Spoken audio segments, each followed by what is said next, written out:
Hey guys welcome to Vijay academy YouTube channel रे आज आम डिस्कसन करवा +3 सेकेंड सेमिस्टर मेजर पेपर 3 रो यूनिट 3 लास्ट चैप्टर बहु संस्कृतिवाद बा मल्टी कल्चरलिज्म अर्थ और गुरुत्व पर आम देखा गोटे राष्ट्र मध्य विविध सांस्कृतिक परंपरार स्थिति को बहु सांस्कृतिकवाद कहुए।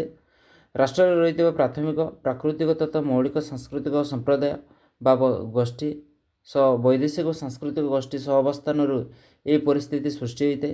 विभिन्न सांस्कृतिक अंचल मिश्रण व संप्रसारण फल यह संभव होता है। फरासी कानाडा और इंग्रेज कानाडा यार उदाहरण हो पारे। विभिन्न राष्ट्र विशेषकर America Australia Canada Brazil New Zealand England परि राष्ट्र मानकर अन्य राष्ट्र मानकर भिन्न भिन्न संस्कृति संपन्न गोष्ठी मानक मध्य आगमन फल ये अवस्था सृष्टि होती।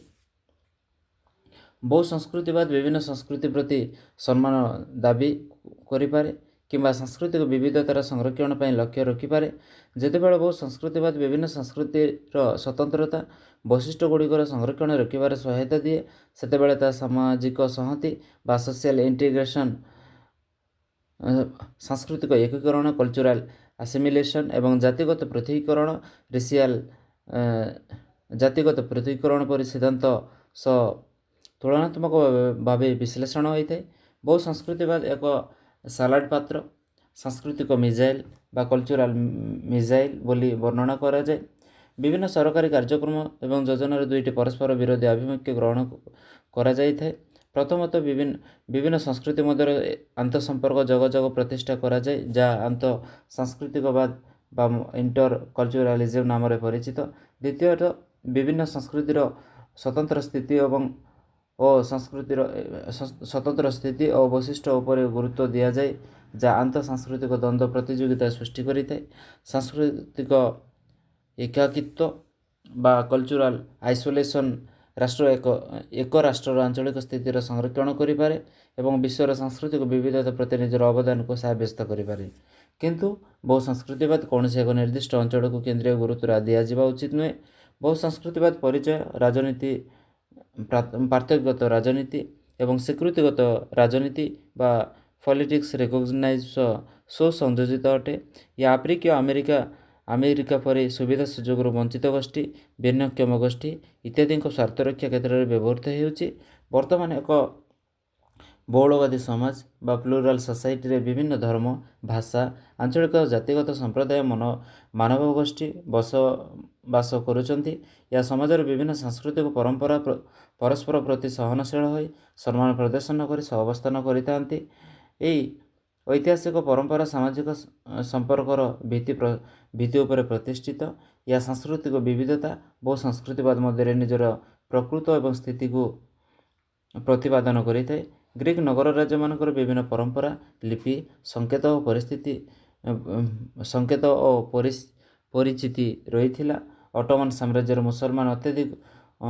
मुसलमान संख्याधिक थिले मध्य ख्रिस्टियान और यहूदी आदि धर्मर लोक माने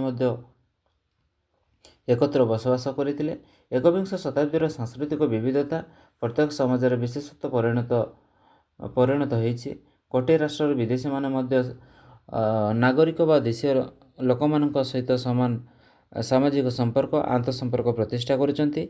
द्वैत नागरिकता मध्य विभिन्न क्षेत्र में उपयोग करा जाउछि।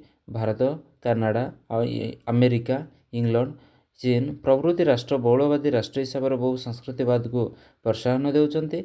धार्मिक विविधता को स्वीकृति दे पृथ्वीर अधिकांश राष्ट्र धर्मनिरपेक्ष चरित्र को ग्रहण करिसंती। भाषागत विविधता मध्य एक साधारण प्रक्रिया परिणत होइछि। भाषागत संख्यान्यून गोष्ठी निजर लिपि निजर भाषा संस्कृति सुरक्षा पर राष्ट्रीय आईन द्वारा पर्याप्त अधिकार प्राप्त होइछंती। भारत और स्विट्जरलैंड यार प्रमुख उदाहरण अटे। ये अवस्थार रूपायण पर भारतर त्रिसूत्री भाषा नीतिर प्रयोग होइछि। जातिगत भौगोलिक एवं आंचलिक तारतम्य और विविधता विभिन्न समाजर वास्तव स्थिति को परिस्फुट करिछि। गोटे भाषागत धार्मिक और संख्यान्यून गोष्ठी आंचलिक दृष्टि मध्य संस्कृति विशिष्ट होइतिले मध्य आंचलिक दृष्टि केवल पंजाब स्थानित यही गोष्ठी भारत पर स्थिति बहुलवादी समाज एक अंग विशेष अटे। एबे हमें देखिबा ବହୁ ସଂସ୍କୃତିବାଦ ଓ ବହୁଳତାବାଦୀ ବହୁଳତାବାଦୀ ସମାଜର ବୁଝାମଣା ଓ ସହାବସ୍ଥାନର ଆବଶ୍ୟକତା। ସମାଜର ବିବିଧତା ଏକ ସମ୍ପଦ ଅଟେ। ବିଭିନ୍ନ ଧର୍ମ, ଭାଷା, ସଂସ୍କୃତି ଲୋକମାନଙ୍କର ସହାବସ୍ଥାନ କରିବା ଫଳରେ ପରସ୍ପର ପ୍ରତି ସମ୍ମାନବୋଧ ପ୍ରକାଶ କରିଛନ୍ତି। ସହନଶୀଳ ହେଉଛି ପରସ୍ପରଠାରୁ ଶିକ୍ଷା କରି ନିଜକୁ ସମୃଦ୍ଧ କରୁଛନ୍ତି। ଏହା ବହୁଳତାବାଦୀ ସମାଜର ସାମଗ୍ରିକ ସମୃଦ୍ଧି ପାଇଁ ମଧ୍ୟ କ୍ଷେତ୍ର ପ୍ରସ୍ତୁତ କରୁଛି। ଏହା ଏକ ବୁଝାମଣା ସହାବସ୍ଥାନର ସ୍ଥିତି ସୃଷ୍ଟି କରୁଛି। ସାଂସ୍କୃତିକ ବିବିଧତା ଅନେକ ସମୟରେ ବିବାଦ, ଦ୍ୱନ୍ଦ୍ୱ ଆଦି ସୃଷ୍ଟି କରୁଥିଲେ ମଧ୍ୟ ପାରସ୍ପରିକ ଆବଶ୍ୟକତା ଦୃଷ୍ଟିରୁ ବୁଝାମଣା ଆଧାରରେ ସହଯୋଗ କରି ସହାବସ୍ଥାନ କରୁଥିବାର ପ୍ରମାଣ ବୃଦ୍ଧି ପାଉଛି। ସଂଖ୍ୟାଗରିଷ୍ଠ ସମ୍ପ୍ରଦାୟ ସହ ସଂଖ୍ୟାଲଘୁ ସମ୍ପ୍ରଦାୟ ସଂଯୋଗ ସଂହତି ଜାତୀୟ ସଂହତିର ମୂଳ ଲକ୍ଷ୍ୟ ପରିଣତ ହୋଇଛି। ବିଭିନ୍ନତା ମଧ୍ୟରେ ଏକତା ୟୁନିଟି ଆଣ୍ଡ ଡାଇଭରସିଟିର ସ୍ଲୋଗାନରୁ ସଂହତିର ମୂଳ ଲକ୍ଷ୍ୟ ପରିଣତ ହୋଇଛି। ବିଭିନ୍ନତା ମଧ୍ୟରେ ଏକତା ୟୁନିଟି ଆଣ୍ଡ ଡାଇଭରସିଟି ସ୍ଲୋଗାନରୁ ଏକ ବୃହତ୍ ଦର୍ଶନ ଓ କାର୍ଯ୍ୟକ୍ରମ ପରିଣତ ହୋଇଛି। ଏକ ବହୁଳବାଦୀ ସମାଜରେ ପାରସ୍ପରିକ ବୁଝାମଣା ନୀତି ବା ମ୍ୟୁଚୁଆଲ ଆକୋମୋଡେସନ ଗୃହୀତ ଓ କାର୍ଯ୍ୟକାରୀ ହେବା ଅତ୍ୟନ୍ତ ଜରୁରୀ ଅଟେ। ଭାରତ ସମ୍ବିଧାନର ପ୍ରାକ୍ କଥନରେ ଭାତୃଭାବ ଶବ୍ଦଟି ବ୍ୟକ୍ତିର ମର୍ଯ୍ୟାଦା ରକ୍ଷା ସହ ରାଷ୍ଟ୍ରର ଏକତା ଓ ସଂହତି ରକ୍ଷା ପାଇଁ କାର୍ଯ୍ୟ କରୁଛି। ଏହା ପରସ୍ପର ପ୍ରତି ବିଶ୍ୱାସ ସଚ୍ଚିନ୍ତା ପ୍ରକାଶ ସହାୟକ ହୋଇ ବୁଝାମଣା ଏବଂ ସହାବସ୍ଥାନ ପ୍ରକ୍ରିୟାକୁ ତ୍ୱରାନ୍ୱିତ କରୁଛି। ଏବେ ଆମେ ଦେଖିବା ବହୁ ସଂସ୍କୃତିବାଦ ଏବଂ ସହିଷ୍ଣୁତା, ମଲ୍ଟିକଲଚରାଲିଜିମ୍ ଆଣ୍ଡ ଟଲେରେସନ୍। ବହୁ ସଂସ୍କୃତିବାଦ ଦୁଇଟି ଦୃଷ୍ଟିକୋଣରୁ ବ୍ୟାଖ୍ୟା କରାଯାଇଥାଏ। ପ୍ରଥମ ହେଉଛି ସାଂସ୍କୃତିକ ବିବିଧତା ସମାଜର ପ୍ରକୃତି ଓ କାର୍ଯ୍ୟଧାରାକୁ ସୂଚିତ କରିବା ପାଇଁ ଏହା ବ୍ୟବହୃତ ହେଉଥିବା ବେଳେ ବିଭିନ୍ନ ସାଂସ୍କୃତିକ ବିବିଧତାକୁ ସମ୍ମୁଖୀନ ହେବା ପାଇଁ ଏହା କାର୍ଯ୍ୟକ୍ରମ ଓ ଯୋଜନା ହିସାବରେ ଏହାର ଉପଯୋଗ କରାଯାଇଥାଏ। ପ୍ରଥମ କ୍ଷେତ୍ରରେ ବହୁ ସଂସ୍କୃତିବାଦ ଏବଂ ସମାଜର ପ୍ରଚଳିତ ବିଭିନ୍ନ ସାଂସ୍କୃତିକ ବିଚିତ୍ରତାକୁ ପ୍ରକାଶ କରିଥାଏ। ବିଭିନ୍ନ ସଂସ୍କୃତିର ସହାବସ୍ଥାନକୁ ଏହା ସୂଚିତ କରିଥାଏ। ଏହା ସାଂସ୍କୃତିକ ବିବିଧତାକୁ ଏକ ଆବଶ୍ୟକୀୟ ଉପାଦାନ ରୂପେ ଗ୍ରହଣ କରିଥାଏ। ରାଷ୍ଟ୍ରର ସାମଗ୍ରିକ ତଥା ସାମୂହିକ ପରିପ୍ରକାଶ ମାଧ୍ୟମରେ ସାଂସ୍କୃତିକ ବିବିଧତା ଲୁଚି ରହିଥାଏ। ଏପରିକି ଏହା ବହୁ ଜାତୀୟ ଜାତି ରାଷ୍ଟ୍ର ତତ୍ତ୍ୱକୁ ମଧ୍ୟ ସମର୍ଥନ କରିଥାଏ। ବହୁ ସଂସ୍କୃତିବାଦ ପ୍ରତ୍ୟେକ ସାମାଜିକ ଗୋଷ୍ଠୀ ଓ ସମ୍ପ୍ରଦାୟ ସମାନତା ଉପରେ ଗୁରୁତ୍ୱ ଦିଏ, ଯାହା ସାଂସ୍କୃତିକ ଭିତ୍ତିକ ତାରତମ୍ୟ ଦୂରୀକରଣ ପାଇଁ ଦୃଢ଼ ପରିକର ହୋଇଥାଏ। ତାପରେ ଜଗତୀକରଣ ପ୍ରଭାବ ଏବଂ ବହୁ ସଂସ୍କୃତୀୟ ସମାଜର ପ୍ରାସଙ୍ଗିକତା ବୃଦ୍ଧି ପାଇଛି। ବିଭିନ୍ନ ସମ୍ପ୍ରଦାୟ ଏବଂ ସାଂସ୍କୃତିକ ଗୋଷ୍ଠୀ ମଧ୍ୟରେ ଅନେକ ଉପଗୋଷ୍ଠୀ ଉଦ୍ଭୁତ ହୋଇଛି, ଯାହା ସାଂସ୍କୃତିକ ବିବିଧତାର ଚରମ ପ୍ରତିଫଳନ ଘଟାଇଛି। ଦ୍ୱିତୀୟ କ୍ଷେତ୍ରରେ ବହୁ ସଂସ୍କୃତିବାଦ ଏକ କାର୍ଯ୍ୟକ୍ରମ ବା ଯୋଜନା, ଯାହାଦ୍ୱାରା ସାଂସ୍କୃତିକ ବିବିଧତାକୁ ସମ୍ମୁଖୀନ କରାଯାଇପାରୁଛି। ଏହି ସିଦ୍ଧାନ୍ତ ଦ୍ୱାରା ବିଭିନ୍ନ ସାଂସ୍କୃତିକ ଗୋଷ୍ଠୀଙ୍କ ସ୍ୱତନ୍ତ୍ର ଦାବିର ମୁକାବିଲା କରାଯାଉଛି। ଜାତିଗତ ସଂଘର୍ଷ, ଦ୍ୱନ୍ଦ୍ୱ ଏବଂ ସଂଘୀୟ ସ୍ୱତନ୍ତ୍ରତା ଦାବି ଓ ନୂତନ ରାଷ୍ଟ୍ର ଗଠନର ଦାବି ଅସଂହତିର ବାତାବରଣ ସୃଷ୍ଟି ପରି ବ୍ୟବସ୍ଥାର ଉଚିତ ମୁକାବିଲା ପାଇଁ ବହୁ ସଂସ୍କୃତିବାଦ ପ୍ରୟୋଗ କରାଯାଉଛି। ଏହା ସାଂସ୍କୃତିକ ଗୋଷ୍ଠୀକୁ ଆଭ୍ୟନ୍ତରୀଣ ସ୍ୱତନ୍ତ୍ର ପରିଚୟ ହେଉଥିବା ବେଳେ ଜାତୀୟ ସଂହତି ଏକ ଐକ୍ୟ ମଧ୍ୟ କାର୍ଯ୍ୟ କରିଥାଏ। ଏହା ସଂଖ୍ୟାଲଘୁ ସମ୍ପ୍ରଦାୟକୁ ଜାତୀୟ ମହାସତ୍ରରେ ଯୋଡ଼ିବାର ଏକ ଯଥାର୍ଥ ପ୍ରୟାସ ଅଟେ। ଏହାକୁ ବର୍ଣ୍ଣନାମୂଳକ ବହୁ ସଂସ୍କୃତିବାଦ ମଧ୍ୟ କୁହାଯାଇଥାଏ। ଏବେ ଦେଖିବା 4 ନମ୍ବର ପଏଣ୍ଟ କ'ଣ? ସୂକ୍ଷ୍ମ ବା କ୍ଷୀଣ ବହୁ ସଂସ୍କୃତିବାଦ। ଏକ ଉଦାରବାଦୀ ଗଣତନ୍ତ୍ର ରାଷ୍ଟ୍ରର ଲୋକମାନେ ଉଦାରବାଦୀ ମୂଲ୍ୟବୋଧକୁ ସମର୍ଥନ କରୁଥିବାରୁ ସେମାନେ ସାଂସ୍କୃତିକ ପାର୍ଥକ୍ୟ ସଂକୀର୍ଣ୍ଣ ଚିନ୍ତାଧାରାରୁ ଗୁରୁତ୍ୱ ଦିଅନ୍ତି ନାହିଁ। ଏହା ସେମାନେ ସାଂସ୍କୃତିକ ପାର୍ଥକ୍ୟ ନିର୍ଦ୍ଦିଷ୍ଟ ସୀମା ମଧ୍ୟରେ ଆବଦ୍ଧ କରିଥାଏ। ସୁଇଜରଲ୍ୟାଣ୍ଡ ଏହାର ଉଦାହରଣ ଅଟେ। ସହିଷ୍ଣୁତା ଭାବ ହିଁ ଏହି ବ୍ୟବସ୍ଥାର ଆତ୍ମଶୃଙ୍ଖଳା ଏବଂ ସହିଷ୍ଣୁତା ଭାବ ଜାଗ୍ରତ କରେ। କିନ୍ତୁ ଏହି ପରିବେଶ ସୃଷ୍ଟି ପାଇଁ ସାକ୍ଷରତା ହାର ଯଥେଷ୍ଟ ବୃଦ୍ଧି ହେବା ସଙ୍ଗେ ସଙ୍ଗେ ପରସ୍ପର ପ୍ରତି ବିଶ୍ୱାସ ବୃଦ୍ଧି ହେବା ଆବଶ୍ୟକ ହୋଇଥାଏ। 5 ନମ୍ବର ପଏଣ୍ଟ କ'ଣ? ପୃଥଳ ବା ଘନୀଭୂତ ବହୁ ସଂସ୍କୃତିବାଦ। ଯେଉଁ ବହୁ ସଂସ୍କୃତିବାଦରେ ଉଦାରବାଦୀ ଓ ଅଣ ଉଦାରବାଦୀ ଗୋଷ୍ଠୀ ମଧ୍ୟରେ ସେମାନଙ୍କର ବିଭିନ୍ନ ଧର୍ମ, ସଂସ୍କୃତି, ବିଶ୍ୱାସ, ମୂଲ୍ୟବୋଧ ଆଦିକୁ ନେଇ ବ୍ୟାପକ ମତ ପାର୍ଥକ୍ୟ ରହିଥାଏ, ତାହାକୁ ପୃଥଳ ବା ଘନୀଭୂତ ବହୁ ସଂସ୍କୃତିବାଦ ବୋଲି କୁହାଯାଇଥାଏ। ଏହା ବିଭିନ୍ନ ସାଂସ୍କୃତିକ ପାର୍ଥକ୍ୟ ଭିତ୍ତିରେ ଗୋଷ୍ଠୀ ମଧ୍ୟ ଗଭୀର ଅନ୍ତର୍ଦ୍ୱୟ ଓ ସଂଘର୍ଷ ସୃଷ୍ଟି କରେ। ପ୍ରତ୍ୟେକ ସାଂସ୍କୃତିକ ଗୋଷ୍ଠୀ ନିଜସ୍ୱ ଦୃଷ୍ଟିରୁ ବିଭିନ୍ନ ରାଷ୍ଟ୍ରୀୟ ଯୋଜନା ନିଷ୍ପତ୍ତିର ମୂଲ୍ୟାଙ୍କନ କରନ୍ତି। ମନିକା ମୁଖାର୍ଜୀଙ୍କ ମତରେ ଏହି ଘନୀଭୂତ ବହୁ ସଂସ୍କୃତିବାଦ ସାଂସ୍କୃତିକ ମତ ପାର୍ଥକ୍ୟକୁ ସ୍ୱୀକୃତି ଦିଏ, କିନ୍ତୁ କେଉଁ ସଂସ୍କୃତି ଠିକ୍ କେଉଁଟି ଭୁଲ ତାହା ନିର୍ଣ୍ଣୟ କରିବା ସେମାନଙ୍କ ଦୂରେଇ ରହିବା ଉଚିତ। ବାସ୍ତବରେ ସୂକ୍ଷ୍ମ ବା କ୍ଷୀଣ ବହୁ ସଂସ୍କୃତିବାଦ ଓ ପୃଥୁଳ ବା ଘନୀଭୂତ ବହୁ ସଂସ୍କୃତିବାଦ ମଧ୍ୟରେ ପାର୍ଥକ୍ୟ ସୀମାରେଖ ଟାଣିବା କଷ୍ଟକର ଅଟେ। ଉଭୟ ପ୍ରକାର ବହୁ ସଂସ୍କୃତିବାଦ ବିବିଧତା ଓ ବିବିଧତାକୁ ଗ୍ରହଣ କରିଛନ୍ତି। ବହୁ ସଂସ୍କୃତିବାଦ ମାନବିକ ଅଧିକାରର ସାର୍ବଜନୀନ ଚରିତ୍ର ସ୍ୱୀକୃତି ଦିଏ। ଏହା ମାନବିକ ଅଧିକାରକୁ ଏକ ବିଶ୍ୱ ପୃଷ୍ଠଭୂମିରେ ମୂଲ୍ୟାଙ୍କନ କରିବାରେ ସାହାଯ୍ୟ କରିଥାଏ। ଜାତିସଂଘର ସାଧାରଣ ପରିଷଦ ଦ୍ୱାରା ଗୃହୀତ ସଂଖ୍ୟାଲଘୁର ଅଧିକାର ସମ୍ପର୍କିତ ଘୋଷଣାନାମାର ବହୁ ସଂସ୍କୃତିବାଦକୁ ପ୍ରାଧାନ୍ୟ ଦିଆଯାଇଛି। 1882 ମସିହା ଡିସେମ୍ବର ମାସ 18 ତାରିଖରେ ଗୃହୀତ ଏହି ଘୋଷଣାନାମାର ଧାରା 27ରେ ଏହା ପ୍ରତିଫଳିତ ହୋଇଛି। ବହୁ ସଂସ୍କୃତିବାଦ ଉଦାରବାଦୀ ଜାତୀୟତାବାଦ, ଉଦାରବାଦୀ ଗଣତନ୍ତ୍ର, ଧର୍ମନିରପେକ୍ଷତା, ବହୁଳତାବାଦ ଓ ସାର୍ବଜନୀନ ମାନବିକ ଅଧିକାର ପରି ତତ୍ତ୍ୱ ସହ ସୁସଂଯୋଜିତ ଅଟେ। ଏହା ବିବିଧତା ମଧ୍ୟରେ ଏକତା ପ୍ରତିଷ୍ଠା ପାଇଁ ଏକ ଉତ୍ତମ ମାଧ୍ୟମ ହୋଇଥିବାରୁ ପୃଥିବୀର ପ୍ରାୟ ପ୍ରତ୍ୟେକ ରାଷ୍ଟ୍ର ଏହାକୁ ସମ୍ମାନ ପ୍ରଦର୍ଶନ କରିବା ସଙ୍ଗେ ଗ୍ରହଣ ଓ କାର୍ଯ୍ୟକାରୀ ମଧ୍ୟ କରୁଛନ୍ତି। ଏହା ସାମାଜିକ ନ୍ୟାୟ ପ୍ରତିଷ୍ଠା ପାଇଁ ଅନୁକୂଳ ପରିବେଶ ସୃଷ୍ଟି କରିଥାଏ। ବହୁ ସଂସ୍କୃତିବାଦ ସାମାଜିକ ନ୍ୟାୟ ପରସ୍ପର ପରିପୂରକ ଓ ଅନୁପୂରକ ଅଟେ। ଏବେ ଦେଖିବା ବହୁ ସଂସ୍କୃତିବାଦର 6 ନମ୍ବର ପଏଣ୍ଟ। ବହୁ ସଂସ୍କୃତିବାଦର ପ୍ରସଙ୍ଗ ଓ ପ୍ରଭାବ।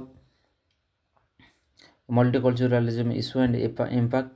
ବହୁ ସଂସ୍କୃତିବାଦ ବିଶ୍ୱାସ କରେ ଯେ ଏକ ପ୍ରଭାବଶାଳୀ ରାଜନୈତିକ ସଂସ୍କୃତି ମଧ୍ୟରେ ବିଶେଷ କରି ସଂସ୍କୃତି ଏବଂ ବଂଶ ନୃଜାତୀୟ ଆଧାରରେ ସଂଖ୍ୟାଲଘୁମାନଙ୍କର ନିଜର ପୃଥକ ପରିଚୟ ବଜାୟ ରଖିପାରିବା ପାଇଁ ହକଦାର ଅଟନ୍ତି। ଏପରି ସ୍ୱୀକାରୋକ୍ତି ବିଭିନ୍ନ ପ୍ରକାର ପ୍ରକାଶିତ ହୋଇପାରେ, ଯଥା କହୁ ଯେ ସମ୍ପୂର୍ଣ୍ଣ ରାଜନୈତିକ ସମୁଦାୟ ରାଷ୍ଟ୍ରର ସାଂସ୍କୃତିକ ଜୀବନକୁ ସେହି ଗୋଷ୍ଠୀମାନଙ୍କର ଅବଦାନକୁ ସ୍ୱୀକାର କରିବା ଓ ପରିଚୟ ଦେବା।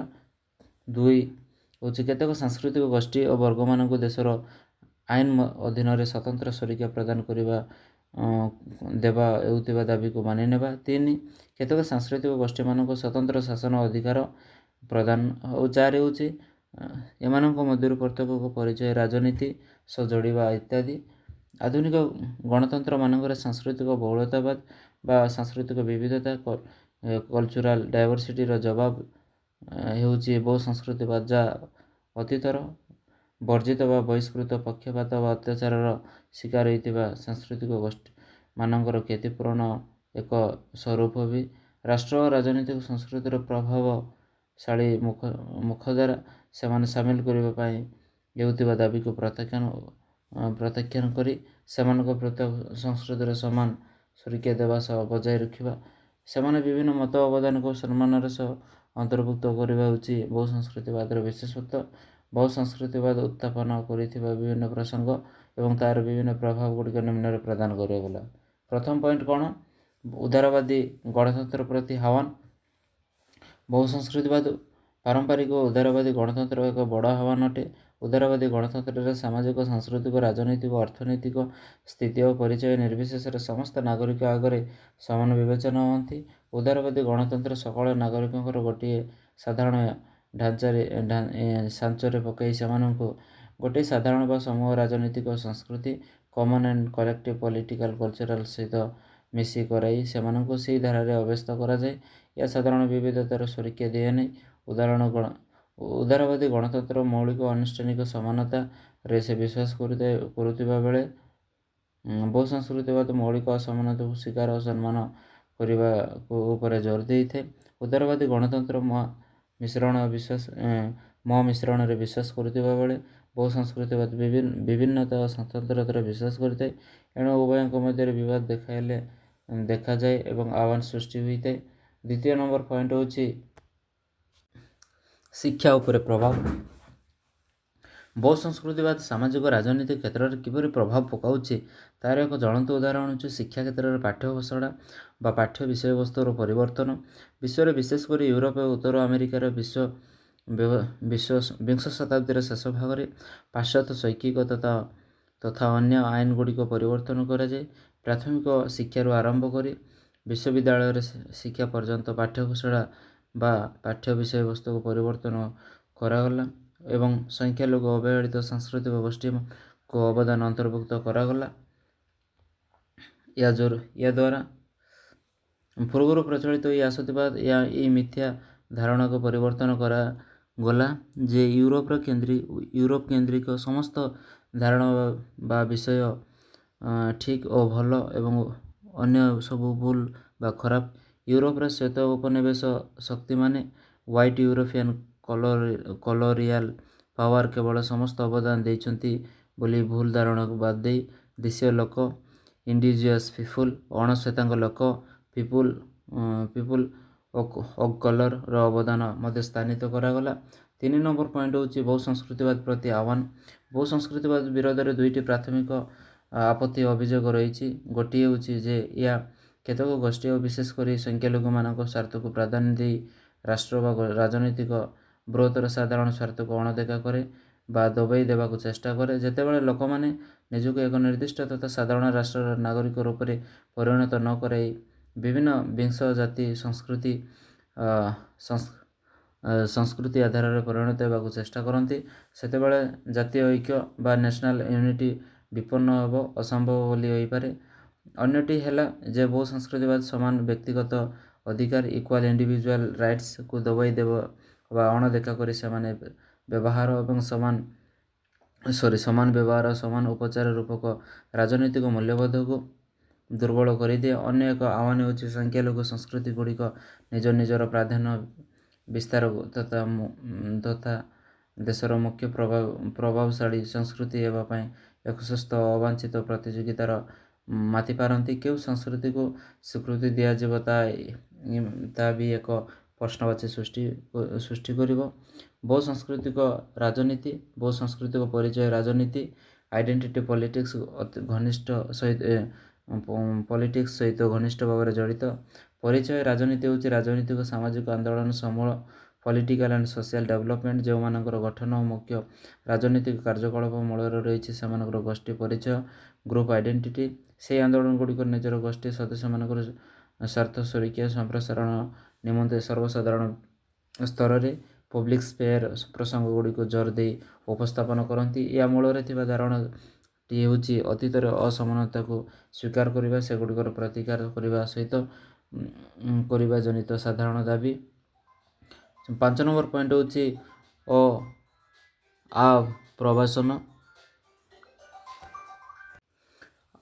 ଆପ୍ରବାସନ ବା ଇମିଗ୍ରେସନ୍। ଆପ୍ରବାସନ ବା ଦେଶାନ୍ତରୀକରଣ ହେଉଛି ଏକ ପ୍ରକ୍ରିୟା ଯାହାଦ୍ୱାରା ଜଣେ ବ୍ୟକ୍ତି ଅନ୍ୟ ଦେଶର ସ୍ଥାୟୀ ବାସିନ୍ଦା କିମ୍ବା ନାଗରିକ ହୋଇପାରନ୍ତି। ଐତିହାସିକ ଦୃଷ୍ଟିକୋଣରେ ଦେଶାନ୍ତରୀ ପ୍ରକ୍ରିୟା ଦ୍ୱାରା ରାଷ୍ଟ୍ରମାନଙ୍କର ବହୁ ସାମାଜିକ ଅର୍ଥନୈତିକ ସାଂସ୍କୃତିକ ଫାଇଦା ମିଳିପାରିଛି, ଯାହା ମଧ୍ୟରୁ ବହୁ ସଂସ୍କୃତିବାଦ ସମାଜମାନଙ୍କର ଆବିର୍ଭାବ ଅନ୍ୟତମ। ଦ୍ୱିତୀୟ ବିଶ୍ୱଯୁଦ୍ଧ ପରେ ଏବଂ ପୁନଶ୍ଚ 1950 ଦଶକରେ ଏସିଆ ଆଫ୍ରିକା ଉପନିବେଶବାଦ ପରିସମାପ୍ତି ପରେ ସେହି ଦେଶମାନଙ୍କର ଶରଣାର୍ଥୀମାନଙ୍କର ଚଳପ୍ରଚଳ ଦ୍ୱାରା ଇଂଲଣ୍ଡ ଫ୍ରାନ୍ସ ଆଦି ୟୁରୋପ ଦେଶମାନଙ୍କର ଏବଂ ପ୍ରଯୁକ୍ତି ବିଦ୍ୟାର ବିକାଶ ଜନିତ ସାଧାରଣ ଯୋଗୁଁ ପରେ ଯୁକ୍ତରାଷ୍ଟ୍ର ଆମେରିକାରେ ସେହିସବୁ ଅଞ୍ଚଳକୁ ପ୍ରବାସୀମାନେ ବହୁ ସଂଖ୍ୟାରେ ଆସିଲେ। ୟୁରୋପ ଓ ଆମେରିକାରେ ଶିଳ୍ପ ସ୍ୱାସ୍ଥ୍ୟ ପ୍ରଯୁକ୍ତିବିଦ୍ୟା ଆଦି କ୍ଷେତ୍ରରେ ସେମାନଙ୍କ ଉଲ୍ଲେଖନୀୟ ଭୂମିକା ନିର୍ବାହ କରି ସେହି ଦେଶମାନଙ୍କର ସମୃଦ୍ଧ ବିକଶିତ ହେଲା। ଏହା ସତ୍ତ୍ୱେ ସେମାନେ ଭେଦଭାବରେ ଶିକାର ହେବାରୁ ସଂଖ୍ୟାଲଘୁ ପରିଣତ ହେଲେ। ତେବେ ବହୁ ସଂସ୍କୃତିବାଦ ହିଁ ସେହି ଦେଶମାନଙ୍କର ବହୁ ମାତ୍ରାରେ ସୁରକ୍ଷା ଓ ସମ୍ମାନ ଦେଇଛି। ସାମ୍ପ୍ରତିକ ସମୟରେ ସେହି ଅପ୍ରବାସନ ବା ବହୁ ସଂସ୍କୃତିବାଦ ଅନେକ ରାଷ୍ଟ୍ର ପାଇଁ ମୁଣ୍ଡବ୍ୟଥାର କାରଣ ପାଲଟିଛି। 6 ନମ୍ବର ପଏଣ୍ଟ କ'ଣ? ଆନ୍ତର୍ଜାତୀୟ ରାଜନୀତି ଉପରେ ପ୍ରଭାବ। ଆନ୍ତର୍ଜାତୀୟ ରାଜନୀତିକୁ ରୂପ ଦେବାକୁ ସାଂସ୍କୃତିକ ପାର୍ଥକ୍ୟ ମୂଳ ବଂଶଗତ ବିବାଦ ହେଉଛି ଗୁରୁତ୍ୱପୂର୍ଣ୍ଣ ପ୍ରସଙ୍ଗ। ସାଂସ୍କୃତିକ ସହବନ୍ଧନ ଏବଂ ନୃଜାତୀୟ ତଥା ମୂଳ ବଂଶଗତ ପରିଚୟ ଗୋଷ୍ଠୀ ସମ୍ପର୍କ ନିମନ୍ତେ ଶକ୍ତିଶାଳୀ କାରକ ଅଟେ। ଏହି ବିବାଦଗୁଡ଼ିକ ଭୟଙ୍କର ମାନବୀୟ ଯନ୍ତ୍ରଣା ଦୁଃଖ ନିମନ୍ତେ ଦାୟୀ ଏବଂ ସେଗୁଡ଼ିକର ଆନ୍ତର୍ଜାତୀୟ ସୁରକ୍ଷା ନିମନ୍ତେ ମଧ୍ୟ ବଡ଼ ବିପଦ ଅଟନ୍ତି। ଅସ୍ଥିରତା ଶରଣାର୍ଥୀ ପ୍ରବାହ ଉଚ୍ଛଳ ପ୍ରଭାବ ଏବଂ ଅନ୍ୟାନ୍ୟ ଆନ୍ତର୍ଜାତୀୟ ପରିମାଣକୁ ଆନ୍ତର୍ଜାତୀୟ ରାଜନୀତିର କାର୍ଯ୍ୟକ୍ରମରେ ପ୍ରାୟତଃ ଗୁରୁତ୍ୱ ଦିଅନ୍ତି। 7 ନମ୍ବର ପଏଣ୍ଟ ହେଉଛି ସାଂସ୍କୃତିକ ଜଗତୀକରଣ। ସାଂସ୍କୃତିକ ଜଗତୀକରଣ ହେଉଛି ଦ୍ରବ୍ୟ ଓ ଚିନ୍ତା ବିସରଣ ଦ୍ୱାରା ପ୍ରଭାବିତ ଦୈନନ୍ଦିନ ଜୀବନର ଅଭିଜ୍ଞତା ସାରା ବିଶ୍ୱରେ ସାଂସ୍କୃତିକ ଅଭ୍ୟାହତ ଏକ ମାନଦଣ୍ଡ ପ୍ରକ୍ରିୟା ବା ସ୍ୱରୂପ ପ୍ରତିପାଳନ କରେ।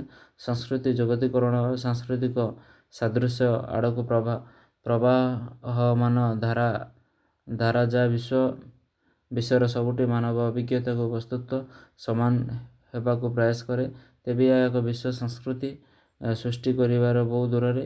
ଏହା ସତ୍ତ୍ୱେ ବହୁ ସଂସ୍କୃତିବାଦ ସାଂସ୍କୃତିକ ଜଗତୀକରଣର ପରସ୍ପରକୁ ପ୍ରଭାବିତ କରନ୍ତି। ଏହା ଥିଲା ଆମର ସଂସ୍କୃତିବାଦ ବିଷୟରେ। ଆମେ ପରବର୍ତ୍ତୀ ସମୟରେ ଅନ୍ୟ ବିଷୟଟି ଆଲୋଚନା କରିବା ହେଲା ପରବର୍ତ୍ତୀ ସମୟରେ ଅନ୍ୟ ଟପିକ୍ ଆଲୋଚନା କରିବା ସହିତ ଆଦର୍ଶ ପ୍ରଶ୍ନାବଳୀ ମଧ୍ୟ ଡିସ୍କସ୍ କରିବା। ରହିଲି, ଧନ୍ୟବାଦ।